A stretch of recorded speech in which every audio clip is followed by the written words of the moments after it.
ఈరోజు మన Kuppam railway station ఆధునీకరణ చేస్తున్నాం, ఇంకా చేస్తాం.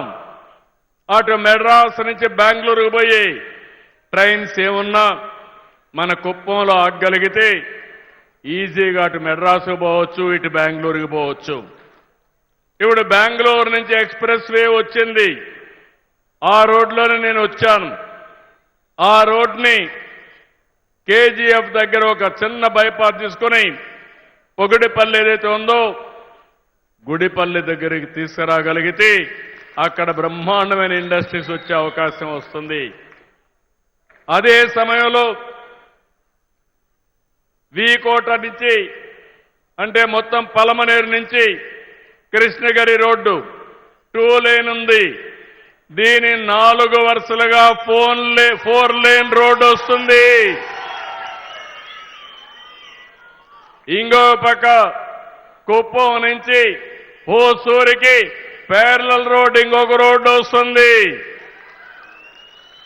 ఈ 3 రోడ్లు గాని కనెక్ట్ చేసుకుంటే అటు కృష్ణగిరి, కేజీఎఫ్, బెంగళూరు, అటు చెన్నై, ఇటు చిత్తూరు అన్ని పట్టణాలకు కేంద్రంగా కుప్పం తయారవుతుందని మరొకసారి మీకు విజ్ఞప్తి చేస్తున్నా. ఇవి చేస్తూనే కుప్పానికి ఈరోజు టౌన్కు కూడా బాగా డెవలప్ చేయడానికి మొత్తం కుప్పానికి కూడా ఒక బ్రహ్మాండమైన ప్లాన్ తయారు చేశాం. కుప్పం యొక్క రూపురేఖలే మార్చబోతున్నాం. అది తొందరలో ప్రారంభమవుతాయి. అది కూడా మీరు ఒకసారి చూస్తే ఒక బ్రహ్మాండమైన నగరంగా, మంచి టౌన్గా, ఇన్క్లూడింగ్ బైపాసే కాకుండా రోడ్లు వెడల్పు చేయడం, డ్రైనేజ్ తీసుకురావడం, ఇంకో పక్క సుందరీకరణ చేయడం, అక్కడ గార్డెన్స్ పెట్టడం, మన పిల్లలు ఆడుకోవడానికి one of the best sports complex 22 కోట్ల రూపాయలతో బ్రహ్మాండంగా తయారు చేస్తున్నాం. మన కుప్పాన్ని ఒక పర్యాటక కేంద్రంగా తయారు చేస్తా. నంద్యాల, ఇంకో పక్క చూస్తే మల్లనూరు టెంపుల్, ఇంకో పక్క చూస్తే కంగుంది. కుప్పానికి బ్రహ్మాండమైన ప్లేస్ ఉన్నాయి. ఇక్కడంతా కూడా ఇప్పుడు ఒక ఎగ్జిబిషన్ కూడా పెట్టారు.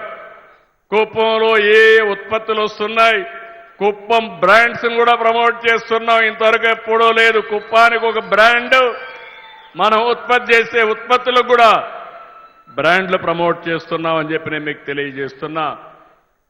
చాలా మంది మాట్లాడుతూ ఉంటారు, ఒక పక్క అభివృద్ధి ఏం చేశావో నేను చెప్పాను మీకు, ఇంకొక పక్క సంక్షేమం. నేను ఎప్పుడూ ఒక మాట చెప్పాను, అభివృద్ధి సంక్షేమం నాకు 2 కళ్ళు.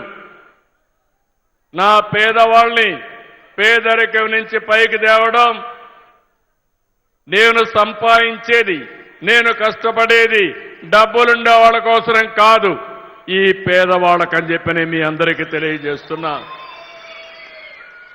నా ఆలోచన ఒకటి, వచ్చిన ఆదాయంలో కొంత మీకు ఇవ్వాలి, ఇస్తూనే ఉండాలి, మళ్ళీ అభివృద్ధి చేయాలి. మీకు చేప ఇవ్వడమే కాకుండా చేపలు పట్టుకోవడం కూడా నేర్పించాలి. అప్పుడు శాశ్వతంగా మీలో పేదరికం పోతుంది. అందుకే వినూత్నమైన కార్యక్రమాలతో ముందుకు వస్తున్నాను. అభివృద్ధి కంటే స్పీడ్గా సంక్షేమాన్ని చేస్తున్నాను. గడచిన 5 సంవత్సరాలు రాష్ట్రాన్ని పూర్తిగా సర్వనాశనం చేశారు. మామూలు కాదు. నేను 4వసారి ముఖ్యమంత్రి. నేను ఎప్పుడూ మీకు ఈ విషయాలు కుప్పంలో చెప్పలేదు. ఆ రోజు జరిగినటువంటి విధ్వంసం తక్కువ, ఈసారి జరిగిన విధ్వంసం భయంకరం. చాలా భయం వేస్తుంది తలుచుకుంటేనే. 10 లక్షల కోట్ల రూపాయల అప్పులు, వడ్డీ కట్టాలి, అసలు కట్టాలి. అప్పులు తెచ్చుకోవాలంటే వెసులుబాటు లేదు. ఇంకో పక్కన రాష్ట్రంలో అన్ని వ్యవస్థలు పడకేశాయి. వాళ్ళందరినీ సరిచేయాలి. కేంద్రం ఇచ్చిన డబ్బులు వేరే దానికి ఖర్చు పెట్టి దుర్వినియోగం చేసి కేంద్ర నిధులు కూడా తీసుకోలేని పరిస్థితి. అవన్నీ కూడా సరిచేసే పరిస్థితికి వచ్చాం. ఎన్ని కష్టాలున్నా అది నేను దిగమింగి నా ప్రజలు కష్టపడకూడదనే ఉద్దేశంతోనే సంక్షేమ కార్యక్రమాలు ముందుకు తీసుకుపోతున్నాను. ఈరోజు మీరు ఒక్కసారి చూస్తే నిన్ననే పేదల సేవలో నిన్నంతా కూడా నేను కొవ్వూరు నియోజకవర్గానికి వెళ్ళాను.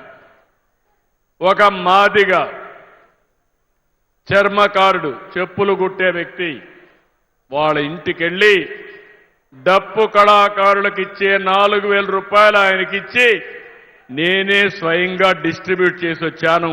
ఇది నాకెంతో తృప్తినిచ్చిందని చెప్పి నేను మీకు తెలియజేస్తున్నా. ఇలాంటి కార్యక్రమాలకు శ్రీకారం చుట్టి నిన్న మీరు చూస్తే అన్ని గ్రామాల్లో ఒక పండుగ. మొదటి తారీఖు వస్తే గ్రామాలు కళకళలాడుతూ ఉంటాయి. మీ చేతుల్లో 500 రూపాయల నోట్లు వస్తూ ఉంటాయి. ఒక్కొక్కరికి 4,000 రూపాయలు.